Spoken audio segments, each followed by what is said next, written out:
Radio show. Thank you so much for taking time out of your day to join us for ours. Nick Rockwell, Carpet Direct, hanging out in place of Angel today. Glad to be here. And on any other time, I would say, Nick, Angel's got to be here for this particular interview, in large part because our next guest is she wrote a book, and it's called Make a List.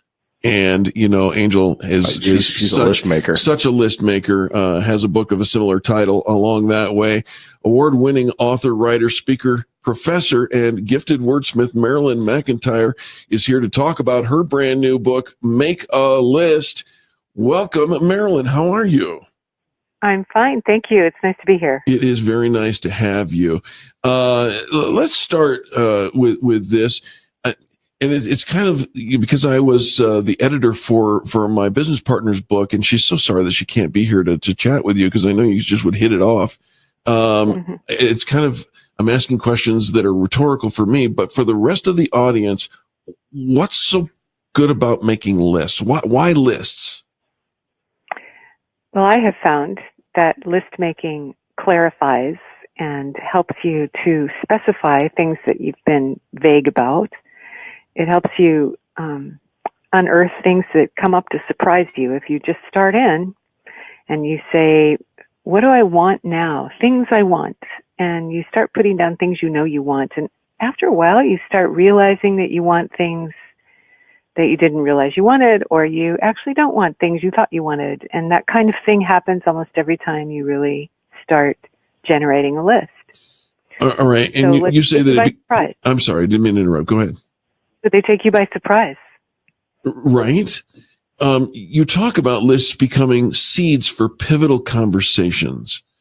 That's an unusual position for the way I think about lists. What do you mean by that? Seeds for conversations?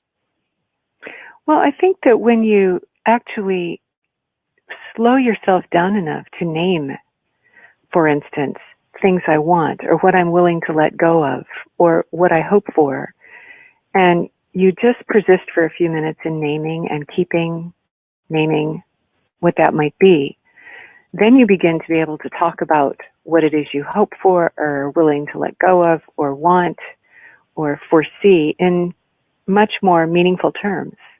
So it makes you more persuasive, it makes you more aware, makes you more active participant in brainstorming sessions or conversations about anything. Absolutely. And that makes a lot of sense. We're talking to Marilyn McIntyre. The book is called Make a List, How a Simple Practice Can Change Our Lives and Open Our Hearts. And for our listeners, where do we get a copy? And secondarily, how do we connect with you? Oh, well, it's published by Eerdmans, and you can get copies. I think right now they're doing a 30% discount at eerdmans.com, EERDMANS.com. That's the publisher. Or you can get it at Amazon or Barnes & Noble, any of the big vendors. Wherever fine books are sold, but at 30% off at Eerdmans, EERDMANS.com. Love that. Right. Yeah. So Marilyn, this is Nick. I have a question for you. The question is how does list making affect our ability to see things that are right in front of us? Mm-hmm. Oh, that's a good one. Well, I think I was talking to a woman earlier who was talking about just her stresses in dealing with small children all day. And I think if you back up and say, what small children teach me, then you might be able to see them in new terms. Or if you simply start making a list of those stresses, all of a sudden you begin to see that some of the things that are stressful are also rewarding, and you begin to reframe what's in front of you. That's a really good point. If you just look around and say, what I hate about this room, you start thinking what you could rearrange. There's a list. That's a realize big list. There are things you could do about that. Yeah, actually that happened. We had a family conversation one evening, and I just posed the question, what if you could redesign one thing in your environment? What would it be? And two of the kids started talking about what they would change in their house, and their mom gave them permission. And now they've really reorganized the house in a fun way for themselves. And that came out of a playful conversation. And they own it because cool. they were involved in that. I love that. All right. So then, Marilyn, Talk about the science, if you will, for just a minute, that happens when somebody actually writes something down. Well, there is a brain-to-hand connection that is really missing if you don't put something on paper. And I love the line that's often attributed to Auden, the poet, who said, "How can I know what I think till I see what I say?" So there's something about writing something that makes you realize it. I mean, the verb realize is to make it real. Yeah. Put a word into the world and all of a sudden it speaks back to you. You think, oh, huh. And actually, one of the kinds of lists I've found really useful are word lists, just synonyms. Am I perplexed or confused or anxious or befuddled? And you start putting those words down and you begin to distinguish more carefully between one state of mind and another. Marilyn, you sound like somebody who is very zen and comfortable in her own skin, who has a lot of time on her hands. I don't have a lot of time on my hands. That's another thing I love about lists. They don't take very long. Right. We're not talking paragraphs. Marilyn, don't you retain things when you write these lists down as well? Yeah.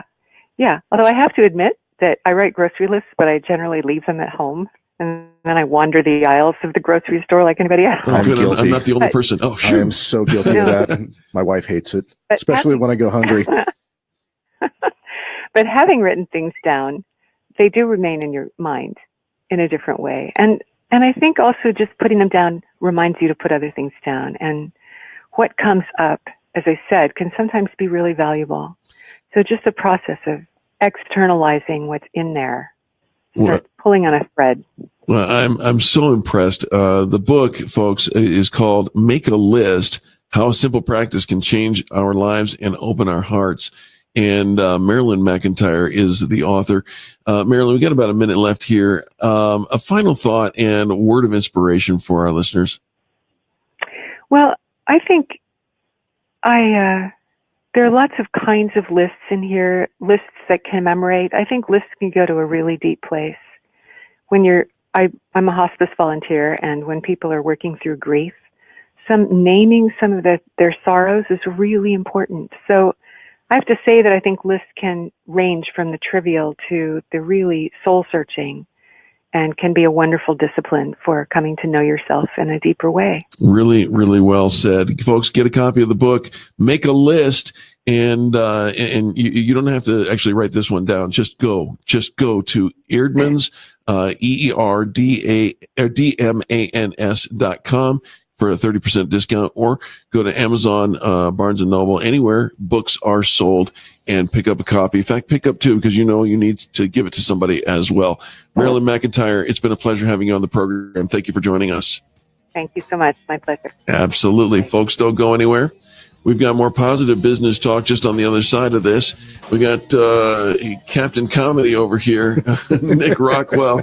And I'm here all day. We'll be back right after this. America's home for positive business talk. You're listening to the Experience Pros